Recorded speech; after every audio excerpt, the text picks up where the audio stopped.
पुण्यात्माओं इस अमर कथा में अरुचि ना करना है। असंख्यों युगों के बाद तुम्हारा बिल्ली के भागों छीका टूटा है, ये इसको छक छक कर खा लो और कल्याण करा लो। आध्यात्मिक मार्ग है, ये समझ माना बहुत कठिन हो जाता है कि नूर से कैसे बनता है। अब जैसे ये शरीर 5 तत्वों से बना है, कैसा रूप है इसका? 5 तत्व कौन से हैं? पृथ्वी, आकाश, अग्नि, जल, वायु, ये 5 इसके। और इसमें ये 5 कहीं नजर नहीं आ रहे, कहीं नहीं दिखाई देते। ऐसे ही एक नूर से वह हमारे शरीर बनते हैं। उनमें ना बीपी हाई होता, ना कभी लो होता, ना कैंसर होती, ना किसी प्रकार का कोई संसारिक झंझट, वहां कोई काम नहीं आपको। और यहां फुर्सत नहीं, यहाँ के देवताओं को भी 1 सेकंड की, सबकी गृहस्थी, सबके साथ यही खाना पीना, पेट भरना और धंधा करना। सारा जीवन प्राणी इस शरीर के पोषण में ही व्यतीत कर देता है। सुबह उठता है, उठते ही चाय पानी खाना बनाओ खाओ, फिर काम पर जाओ, दोपहर में फिर खाओ, फिर काम अपना काम करो, फिर शाम में खाओ, और फिर उठते फिर चलो। आजीवन तक यही करते करते इस शरीर से कार्य लेने के लिए इसमें पहले हमने आहार डालना पड़ता है, और इसी व्यवस्था में सारा जीवन व्यर्थ हो जाता है। और वहां सतलोक में जाकर के कोई काम नहीं, राग द्वेष नहीं, भाई बंटवारा नहीं, बिल्कुल सब सदाबहार वृक्ष है। ये राधा स्वामी, धन धन सतगुरु और ये जय गुरुदेव वाले पंथ के गुरुजन, इन कह पता नहीं। और कहते हैं सतलोक में प्रकाश ही प्रकाश है, चेतन ही चेतन है, और परमात्मा निराकार है। मोक्ष प्राप्त आत्मा परमात्मा में ऐसे लीन हो जाती है जैसे बूंद समुद्र में। अरे भले आदमियों, परमात्मा के दर्शन के लिए महापुरुषों ने समाधियां लगाई। परमात्मा के दर्शन के लिए परमेश्वर ने 100 बार बताया कि परमात्मा के दर्शन करो। अरस कुर्स पर सवेत गुमट है, जहां सतगुरु का डेरा। सवेत मुकुट सिर छतर विराजै, और देखत ना उस चेहरे नु। यदि वहां परमात्मा है ही नहीं तो हम क्या करेंगे उड़े? वहां हमने क्या आवश्यकता जाने की? भगवान के लिए तरफ रहे हैं। अब कोई कहे कि उस आश्रम में चलो बरवाला में, और फिर कोई कहे गुरु जी तो है नहीं वहां पर, निराकार ही निराकार है, फिर टिंडे लेना होगा, यहाँ आदमी क्या करेगा? ऐसा मूर्ख बना रखा हमारे को। परमात्मा के लिए तरफ रहे हैं, उसके दर्शन करेंगे, अपना दुखड़ा रोवाएंगे, सीने से लगाएंगे, और लोग कहते वहां है ही नहीं। फिर रुचि भी बनी हुई है इनकी वहां जाने की, हद पाट जी कती, कितने श्रद्धालु हैं। दरअसल बात यह है कि ना तो वहां जाना किसी ने, क्योंकि साधना जान की नहीं। तो इस प्रकार ये अज्ञान है, और परमात्मा ने जो बताया है वो वास्तविक ज्ञान, तत्व ज्ञान है कि वहां पर सदाबहार वृक्ष हैं, बहुत सुंदर दूधों के सरोवर भरे हैं। ये जो यहां गंगा जल है, आपने देखा होगा गंगा नदी का जल, ये सतलोक से आया हुआ है। अब जैसे यहां आकर गिरता है, किसी ने दिखता नहीं, वो कहां से आ रहा है? इस पहाड़ से नहीं है। ये ऊपर से परमात्मा की व्यवस्था गुप्त रूप से आके यहाँ प्रकट कर दी जाती है। आजकल तो अंडरस्टूड है, विज्ञान ने बहुत कुछ करके दिखा दिया। आजकल यहां से फैक्स कर देते हैं, बीच में कुछ भी नहीं है, और आगे जाके पूरा मैटर सामने होता है, फिल्म भी आ जाती है। ऐसे ये सतलोक से आई थी। सतलोक से आकर सबसे पहले ये ब्रह्मलोक में गिरी, काल के लोक में। सब जगह इनके एक जटा कुंडली डैम बने हुए हैं, वहां से ओवरफ्लो होकर फिर वहां से चल पड़ती है, वास रूप बन करके फिर दूसरी जगह के बर्फ रूप धारण करती है, वहां से फिर ये मेल्ट होकर के जल बन जाती है, फिर आगे चलती, ऐसे ही यहां आकर के गिरी हुई है। तो ये एक रिहर्सल है कि वहां का मटेरियल खराब नहीं होता, पदार्थ कभी भी खराब नहीं होता। गंगा जल को आप कितने ही दिन तक रखो वो खराब नहीं होगा, उसमें गंदा नहीं होगा।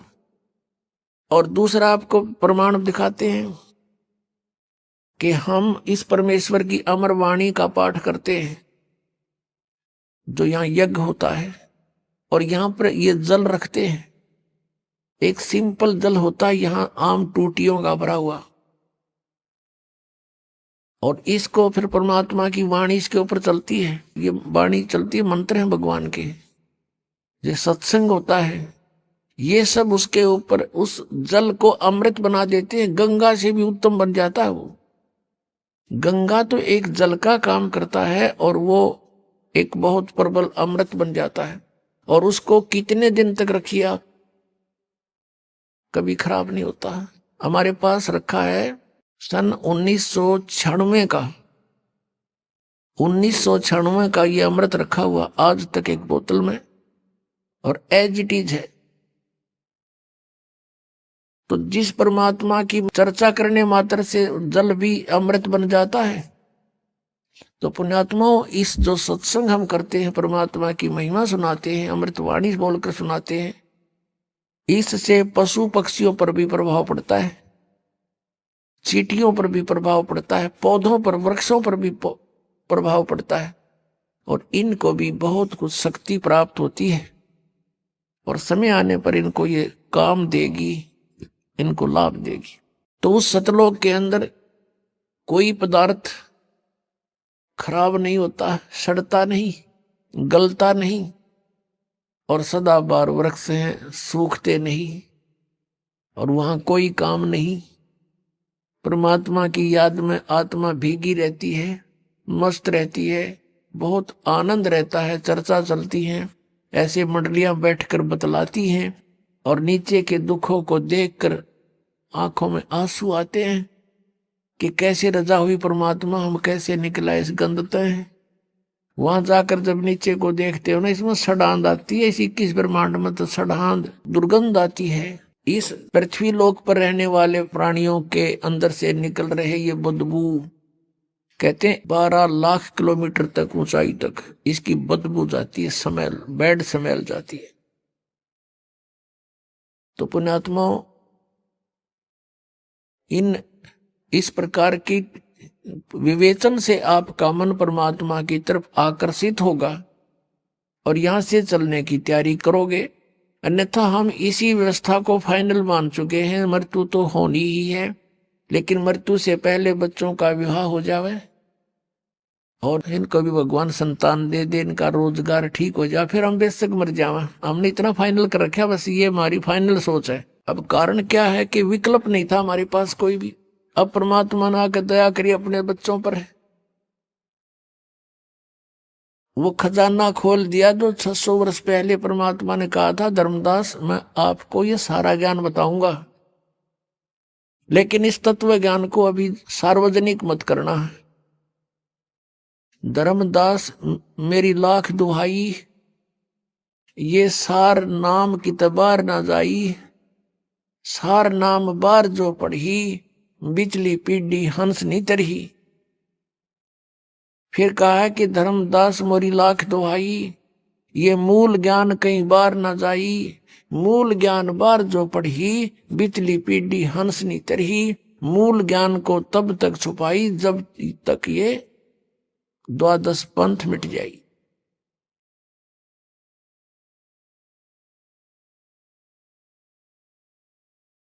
अपने आत्माओं, उस परमात्मा ने आकर के अपना ज्ञान दिया, उस परमेश्वर ने आकर स्वयं ही हमारी सुध ली, अपनी जानकारी आप बताई आकर के। अपने आत्माओं, अभी तक किसी भी संत या ऋषि महर्षि का विधान या उनका अनुभव देख लो, सुन लो, पढ़ लो, सभी ने यही कहा कि परमात्मा निराकार है। चाहे कोई विष्णु जी का पुजारी है और सामने मूर्ति रखी है भगवान की, उसको भी कहते हैं क्या मेडिटेशन करता, तो उसका ध्यान लगाता हूं। आपको कोई दिखाई दिया कि नहीं? परमात्मा का प्रकाश दिखाई देता, भगवान दिखाई नहीं देता। कैसा है भगवान? वो तो निराकार है। तो विष्णु जी क्या है आपका? विष्णु जी क्या है? ये निराकार है, साकार। और फिर भगवान कौन है? यदि आप जी का इष्ट श्री विष्णु जी है और फिर आप मेडिटेशन में ढूंढ किसको रहे हो, कहते निराकार है वो, तो फिर विष्णु जी क्या है? इसको कहते हैं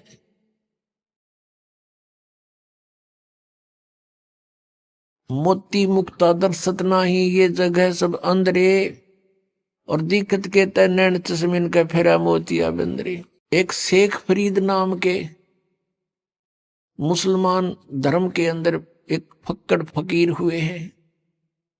बचपन से उसकी श्रद्धा भगवान में थी। पुण्यात्माओं, जो पुण्यकर्मी प्राणी पिछले जन्म जन्मांतर से परमात्मा की साधना भक्ति करते आ रहे हैं, उन्हीं को आज एक विशेष तरफ है परमात्मा के पाने की। यहां गरीबदास महाराज जी कहते हैं, साधों से ती मस्करी और चोरा नाल खुशहाल, ये मल अखाड़ा जीतेंगे युगन युगन के माल। यदि आप जी किसी को यह सच्चाई बताने की चेष्टा करते हो तो आपका मजाक करते हैं, और इन झूठिया ने दुनिया बुका कर डाल दी, अपने करोड़ों शिष्य बना दिए एक अटबट करके। कहते इन चोरा नाल खुशाल, बेखों के लश्कर फिर ये बाणी चोर कठोर, सतगुरु धाम न पहुंचेंगे ये 84 के ढोर। फिर कहा कि मल अखाड़ा जीतेंगे ये युगन युगन के माल। माल माने रेसलर, पहलवान, जो एक्सरसाइज करता है डेली, और कभी समय आने पर उसकी कुश्ती किसी के साथ होती है, रेसलिंग, तो वो मल अखाड़ा, वो मल ही जीता करते हैं, पहलवान ही जीता करते हैं। आप जी उस परमात्मा के अखाड़े के पहलवान हो, बेटी भाई बहन बुजुर्ग जो भी है, जैसा भी है, युगों युगों से आप ये एक्सरसाइज करते हुए आ रहे हो, और आप ही पार होगे। आप ही में से पार होने का नंबर आओगा। जैसे बच्चे स्कूल जाते हैं, विद्यालय में, तो जो विद्यालय में जाते हैं उन्हीं में से पास होते हैं, और कोई जो पाली जाता है, गधा पर बारी लेता है, बैठ कर सवारी करता है, स्कूल नहीं जाता है, तो वो पास नहीं होते हैं। आप ही पार होगे। अब आपको वो विद्यालय मिल गया जहां सीधी टिकट सतलोक की मिलती है, तो अब आप पिछले जन्म जन्मांतर से तपस्या साधना भक्ति जैसी भी पता लगा भगवान के लिए अवश्य प्रयत्नशील रहे हो, और तुम्हारे में से आज सिलेक्शन हो रहा है। आप कहीं भी गए हो, भगवान के लिए गए थे, किसी संत के शिष्य बने, या किसी मंदिर मस्जिद गुरुद्वारों में आपने जाकर साधनाएं की, कहीं गुफा में गए, कोई तप किया, कोई व्रत किया, परमात्मा के लिए प्रयत्नशील थे। आप पिछले जन्मों के पहलवान थे, मल थे,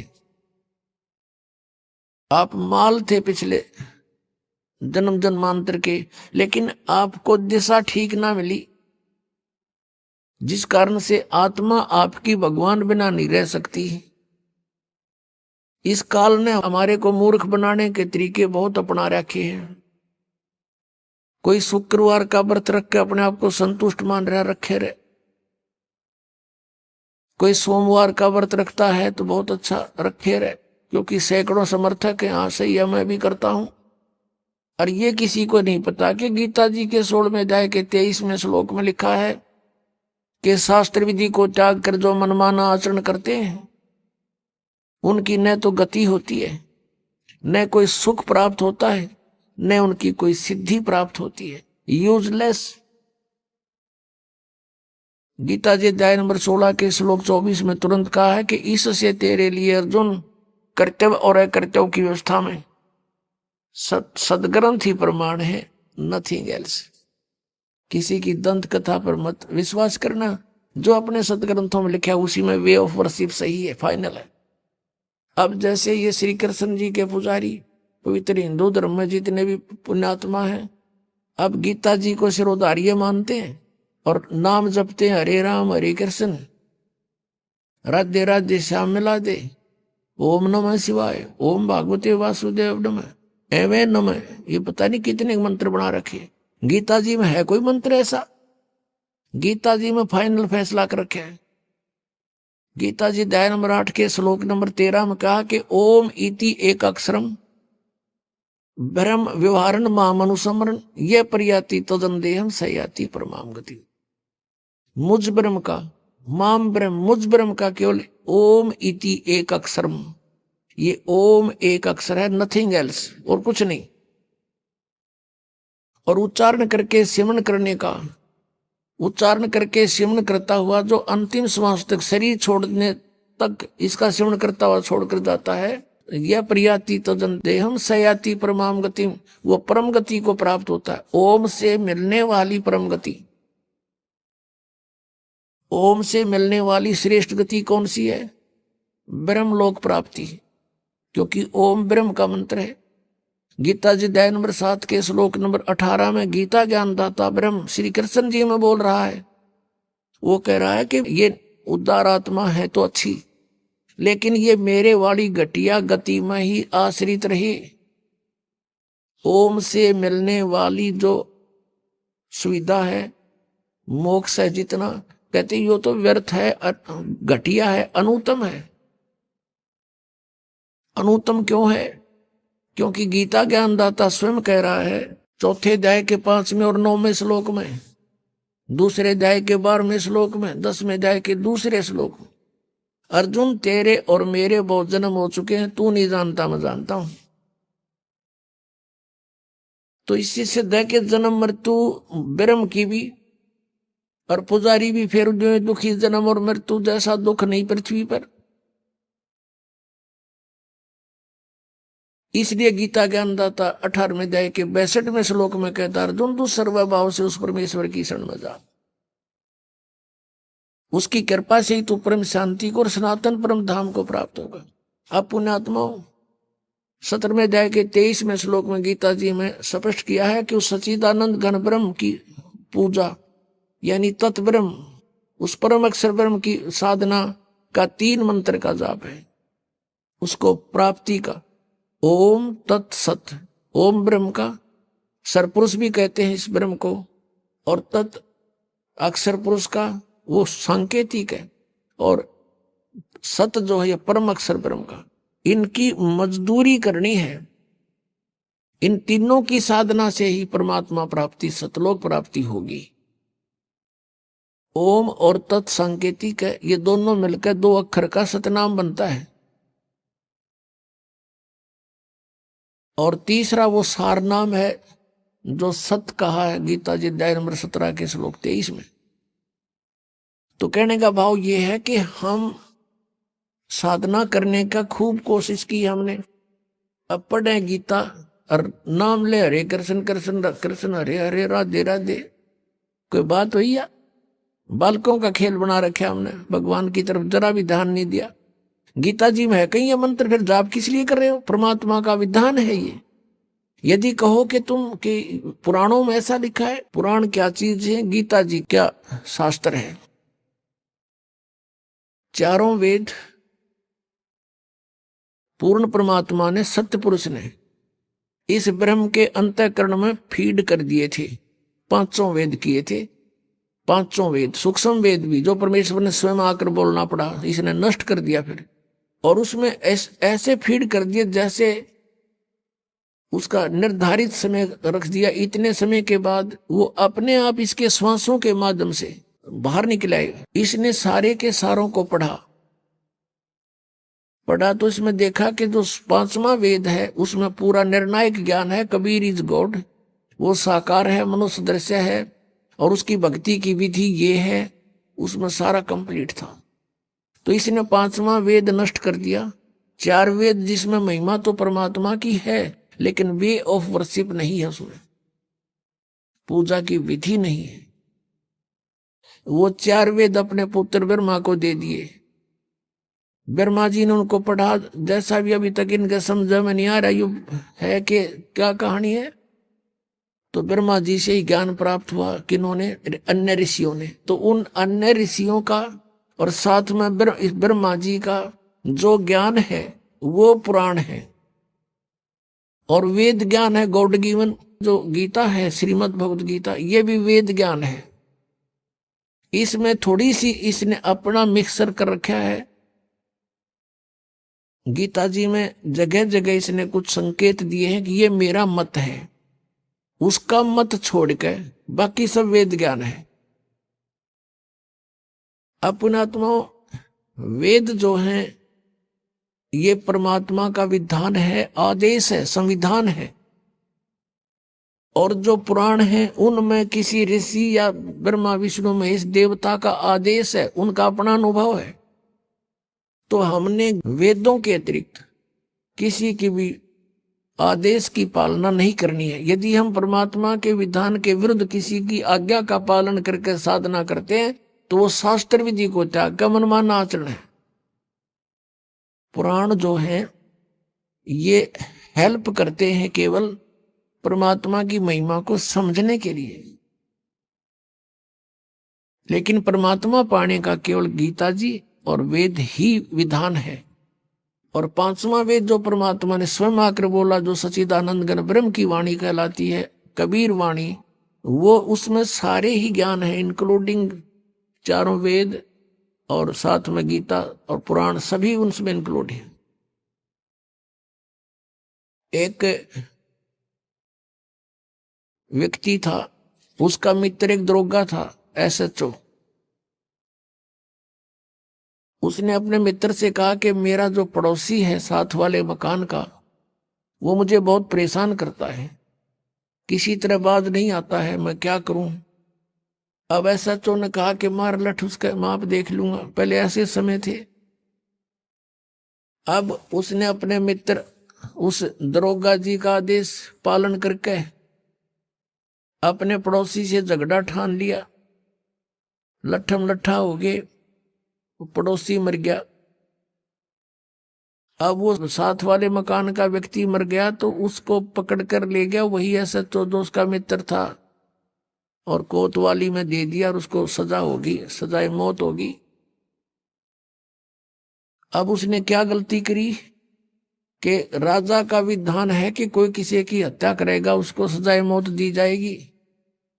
उस व्यक्ति ने एक अधिकारी की आज्ञा का पालन करके और अपने साथी का लठ मार कर मृत्यु कर दी, राजा का विधान तोड़ दिया। अब राजा के विधान अनुसार उसको सजाए मौत होगी, वो अधिकारी कुछ नहीं कर सका।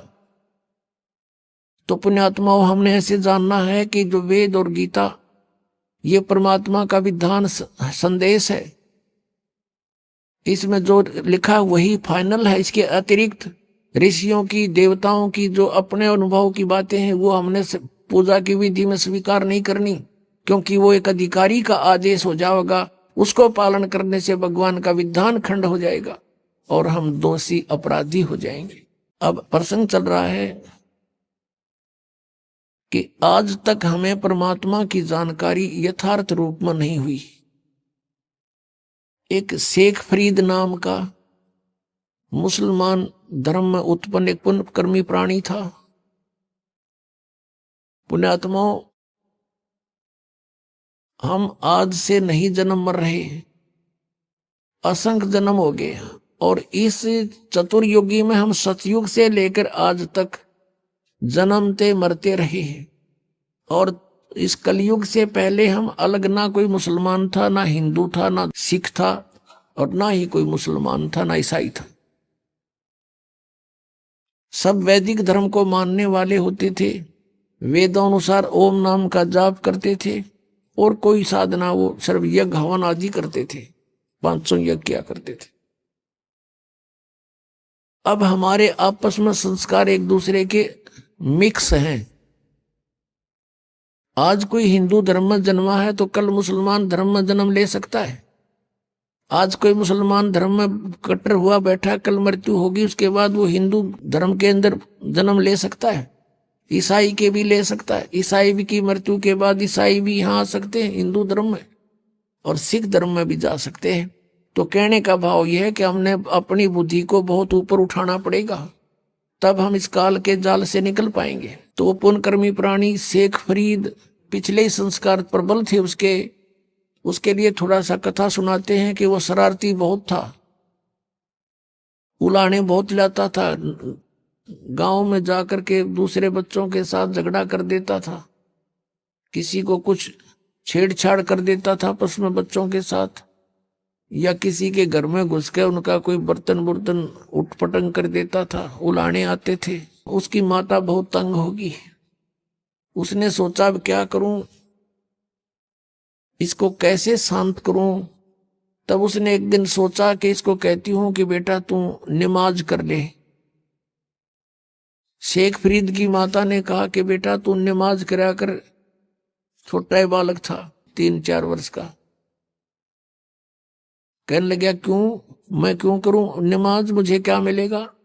और वो उसका फेवरेट फ्रूट था खजूर, खजूर बहुत खाता था, उसको बड़ा पसंद थे। माँ ने कहा बेटा अल्लाह तुझे खजूर देगा, कि सचमुच अका डेली प्रतिदिन देगा। वो कहने लगा माँ बता फिर कैसे करते नमाज। बोली डट जा, कोई समय होता है नमाज करने का, मैं बताऊंगी, इतना बैठ जा। वो इतना बैठा रहा। अब माँ ने सोचा मेरा काम करने का समय है, इसने ला दूं नमाज करने, और तू काम कर लेगी इतनी ना, तो कह पता नहीं क्या उलाने लाओगा। उसने एक कपड़ा बिछाया और कहा बेटा ऐसे मत्था टेक ले और यूं कहता रहे अल्लाह मुझे खजूर दे, अल्लाह मुझे खजूर दे, यही नमाज है। और तो उसका याद क्यों होती बालक के। जब वो काफी देर करता रहा, उसकी मम्मी ने क्या किया, एक पत्ते में खजूर लपेट के, थोड़ा सा खजूर 2 पत्तों में, और उस कपड़ा बिछा रखा था उसके नीचे रखे। और जब सारा काम कर लिया, जब कहने लगी बेटा आंख खोल दे बाजा, वो उठा, उसने देखा इधर उधर, कहने लगा माँ अल्लाह ने खजूर तो दिया ही नहीं, मैं नहीं करूं आज के बाद बिल्कुल भी। उसकी माँ ने कहा बेटा अल्लाह ऐसे सरेआम थोड़ा ही देता है, वो तो गुप्त देता है बेटा, देख कहीं रख गया होंगे आसन के नीचे। उसने कपड़ा उठाकर देखा तो रखा मिला, खावर कूद खा लिया, वाह जी वाह। फिर कहता माँ अब फिर बता कब करनी है वो नमाज। एक दिन क्या हुआ कि माता ऐसे प्रतिदिन उसको बैठा दे, वो ऐसे ही बिल्कुल दर्द होकर 2-2 3-3 घंटे उठे को नहीं। एक दिन उसकी माता खजूर रखना भूल गई और उसने कह दिया आजा बेटा। वो उठ गया, उठा, जब उसने उठाकर पल्ला देखा, खजूर वेजिटीज रखे जैसे पहले रखती थी उसकी माँ। अब फिर उसकी माँ के भी याद आ गया कि आज तो मेरे से गलती होगी, यू कभी नहीं कराई विसा नालायक से, आज इसको खजूर मिले नहीं। तो उसी समय वो खजूर खाता हुआ आ रहा था। उसकी माँ ने कहा बेटा ये खजूर कहाँ से लाया तू, अल्लाह रोज देता है मुझे। कहने लगी कहाँ था ये खजूर, अग वहीं जहां पहले रखते थी, आज दिखाऊं, एक पत्ता तुम्हें छोड़ के आया हूं नीचे वाला। अब जाकर देखा सचमुच खजूर जो के तू। उसकी माँ तो हैरान रहेगी कि हे परमात्मा बड़ी सुनी ना, तो आज इसके बाद तो कभी नहीं करो नमाज। कहने का भाव ये है कि कहते हैं पिछले तब से होते हैं पूर्ण हंस मुराद, पिछला संस्कारी हंस था, परमात्मा ने आस्था बढ़ानी थी। उसकी माँ का भी फिर लगन बन गई, बस नकली सा काम करया करती। उस दिन के बाद उसकी माँ का भी दृढ़ विश्वास हो गया भगवान है, अल्लाह है कहीं पर। तो कुछ जब वो बड़ा हुआ तो उसने घर त्याग दिया, क्योंकि रुक नहीं सकता वो प्राणी जिसको चाह भगवान की है। अब जो परंपरागत उनकी क्रियाएं थी, मांस खाना, वो उनको पसंद नहीं था उस प्यारी आत्मा को। उसने छोड़ दिया कि ये तो कुछ जची नहीं बात, हिंसा करके भगवान मिला करते हैं कभी। अब वो शेख फरीद पुण्यात्मा परमात्मा की तलाश में कहा जाते हैं, संत के पास, के संतों के पास परमात्मा के पाने की विधि होती है। एक फक्कड़ फकीर था, सिद्ध पुरुष था, साधना करता था, सिद्धि में प्रसिद्ध हो रहा था। उसके पास पहुंच गए उनसे बातें की, उसने अपना जो साधन जाने था वो बता दिया, बेटा कठिन से कठिन तप कर जितना कष्ट दोगे शरीर को उतना ही भगवान निकटाएगा। अब शेखप्रीत तो गए ही भगवान पाने के लिए थे, दिन रात अपने खूब कष्ट करें, जो भी गुरुजी आदेश दें वही पालन करें। अब शेखप्रीत गए हुए थे किस लिए? परमात्मा के लिए, और गुरुजी के आदेश का 100% पालन करते थे। उस आश्रम में उनके पास और भी 5-7 शिष्य रहते थे, और शेखप्रीत के जाने के बाद वो ज्यादा प्रिय लगने लगा, क्योंकि वो हर कार्य को उनकी इच्छा अनुसार करता था। ऐसे बैठा रहता था या खड़ा रहता था जब तक आज्ञा नहीं होती थी। उनके गुरुजी अधिकतर कार्य उसी से सेवा लेते थे। तो अन्य शिष्य ईर्षा करने लगे कि शेखप्रीत तो गुरुजी के हृदय में बस गया और आश्रम इसको देंगे लास्ट में मृत्यु के बाद, और तुम रह गए अब घर छोड़ दिया परमात्मा पाने के लिए, और वहां जाकर फिर ये राग द्वेष और मान बढ़ाई की भूख ज्यों की त्यों, फिर किस लिए डले ढो रहे हो वहां पर? अगर तुमने आश्रम की जरूरत है, भगवान की नहीं रही, मान बढ़ाई की भूख है, तो भक्त नहीं। ये शेखप्रीत में नहीं थी। अब अन्य जो शिष्य थे उन्होंने सोचा इसको गुरुजी की नजरों से गिराते हैं। वो जो सिद्ध पुरुष था, मुसलमान धर्म में फक्कड़ फकीर था, तपस्वी था, वो क्या करा करता? हुक्का पिया करता खाना खाते समय, और शाम के समय विशेषकर हुक्का पीकर तुरंत सो जाता था, सुबह बखत से उठ जाता था। तो आश्रम में प्रत्येक भक्त की एक दिन की सेवा बांट रखी थी कि इस दिन वो सारी सेवा करेगा, इस दिन वो करेगा, इस दिन वो करेगा। जिस दिन शेखप्रीत की सेवा का टर्न आया, उस दिन अन्य सेवकों ने सोचा कि आज इसको गुरुदेव के नजरों से गिराते हैं। वर्षा का मौसम था लेकिन वर्षा नहीं हो रही थी। शेखप्रीत ने शाम के समय खाना बनाया गुरुजी के लिए, और गुरुजी हुक्के के लिए पहले, गुरुजी के हुक्के के लिए पहले अग्नि तैयार कर देता था। उसने अग्नि तैयार कर ली थी, खाना खिलाने गया हुआ था। पीछे से उनके अन्य ईर्षालु साथियों ने वो अग्नि बुझा दी, पानी पुनी छिड़क दिया। अब शेखप्रीत ने तो ये सोचा था कि 2 मिनट में हुक्का भर के दे दूंगा, और वो गुरुजी इतना क्रोधी था, अगर 5 मिनट लेट हो जाता ना हुक्का कोई भी किसी कार्य में, उससे इतना नाराज हो जाता, उसको डंडे मारता था और कई दिन तक उसको सेवा नहीं देता था।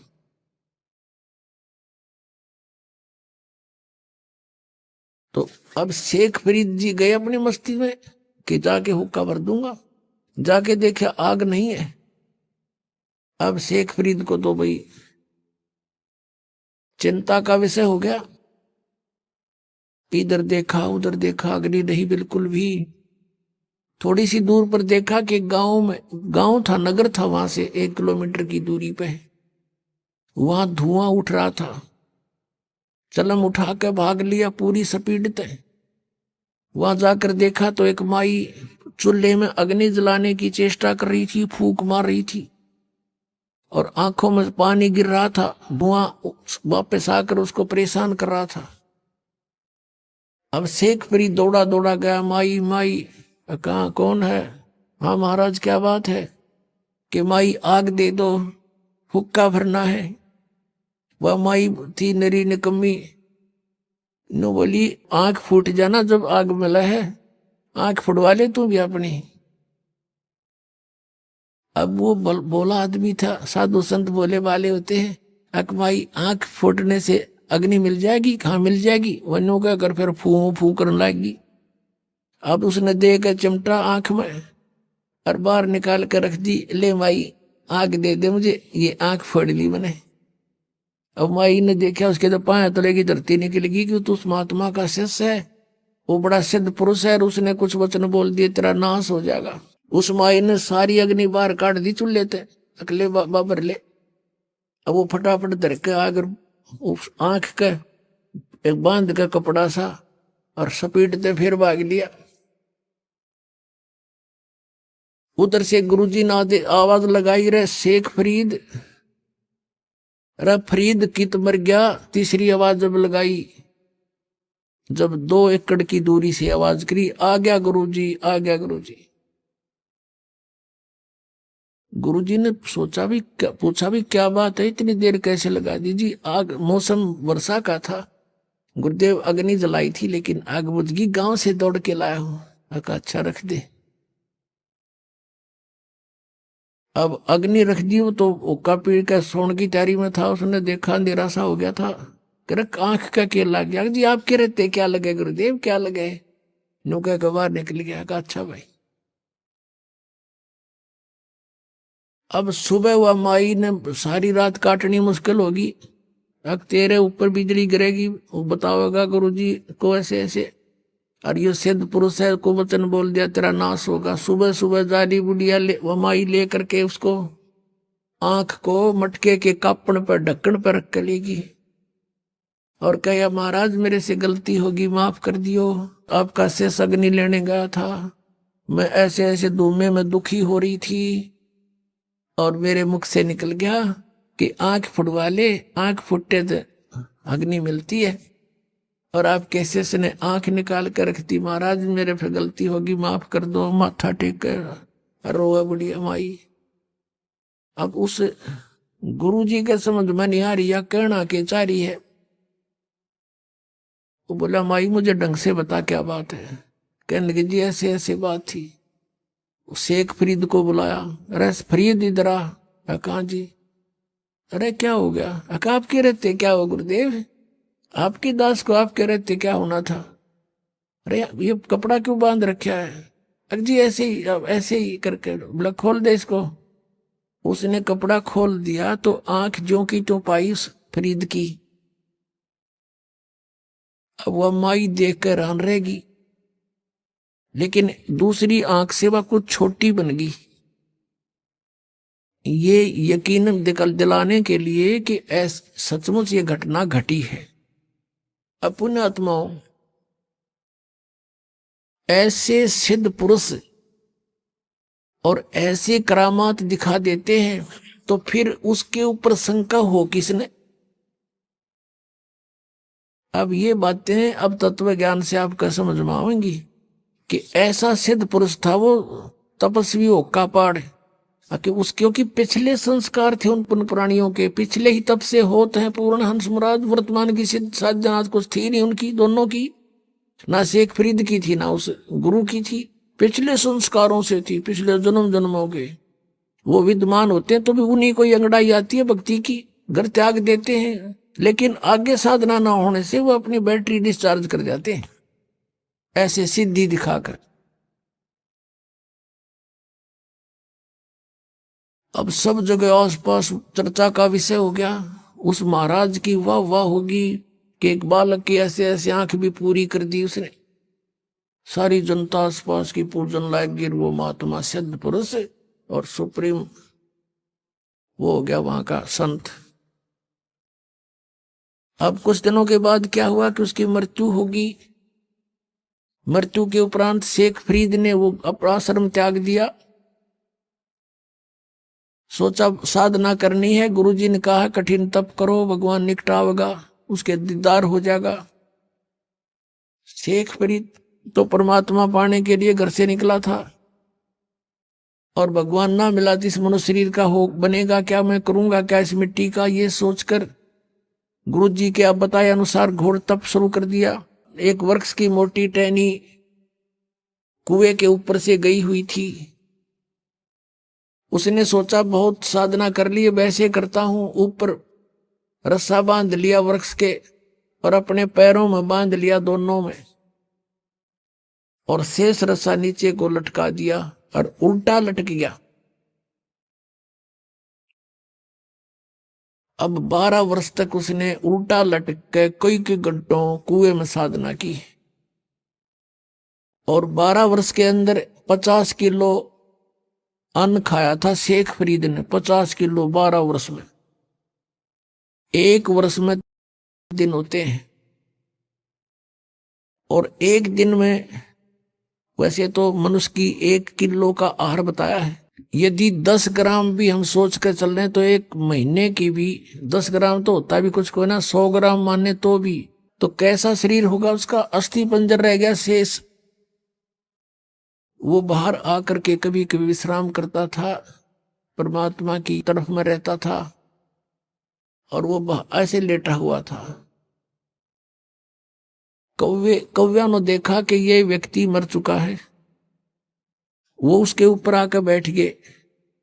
शरीर पर कहीं मांस था ही नहीं। उन्हें सोची कौवों ने कि माथे पर बैठ कर इनकी आंख निकाल लेते हैं। तब वो थोड़ा सा मुंह खुला उसका, कहा कि भाई कौवो,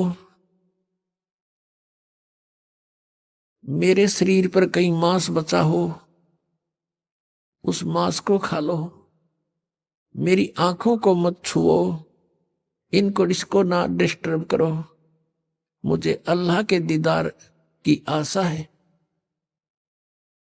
मैंने भगवान देखना है, आंखें छोड़ दो मेरी, बाकी कहीं तुम्हें कुछ मिले तो खा लो।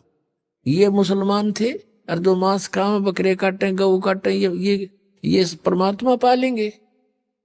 तो वो इतना दयालु कहता कौओं को कि मेरे मांस खा लो कहीं मिल जावे तो, पर मेरी आंख मत छेड़ो, आंखें मत डिस्टर्ब करो, मुझे अल्लाह के दीदार की आशा है। अब उसने सोचा कि अगर बाहर रहूंगा तो कौवे खा जाएंगे, आंखों को भी फोड़ देंगे, भगवान मिला नहीं। उल्टा ही लटक गया। धीरे धीरे सर्क के रस्सों के साथ में अभ्यास हो रहा था, और फूट फूट कर रोने लग गया कि अल्लाह का दर्शन हुआ नहीं। और अब शरीर रहा नहीं, अब खत्म, प्राण जाने वाले। फूट फूट कर रोने लगा। अब क्या किया, परमात्मा कहते हैं गोता मारू स्वर्ग में और जा बैठूं पाताल, कह कबीर ढूंढता फिरूं अपने हीरे मोती लाल। ये इस तरह के साधक पिछले जन्म जन्मांतरों में कभी परमात्मा के परमहंस रहे हैं इस धरती पृथ्वी पर, लेकिन बीच में फिसल जाते हैं। उन्हीं में से शेख फरीद था। अब परमात्मा पहुंच गए वहां पर, उस कुएं पर खड़े हो गए और उसके रस्से को पकड़कर खींचने लगे, क्योंकि पहले कुएं बहुत गहरे होते थे, रस्से लंबे लंबे होते थे। ऐसे खींचने लगे बाहर को।